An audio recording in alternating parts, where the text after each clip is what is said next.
Alright guys, this is a short time-lapse video I made when we was in Norway. We drove up from Oslo to a place called Bognes where we needed to get a ferry to Skarsgård.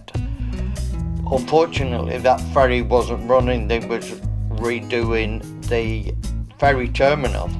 So we ended up going from Bognes to Loddingen. That's probably pronounced completely wrong. It's about a 50-minute ferry ride and it took us about 4 hours out of our way.